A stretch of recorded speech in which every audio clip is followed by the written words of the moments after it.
Hello everyone. Welcome to mywordbook.com. In today's video, I have a new word for you.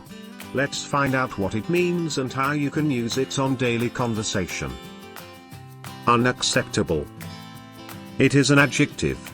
Basically, unacceptable means not good enough to be accepted or approved. Let's take few examples of unacceptable. Example 1. The cost of these proposed changes makes them unacceptable.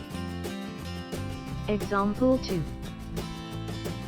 That pronunciation is unacceptable in the south of Britain.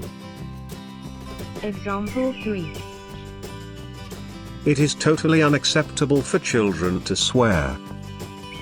Example 4. Social deprivation is the unacceptable face of capitalism.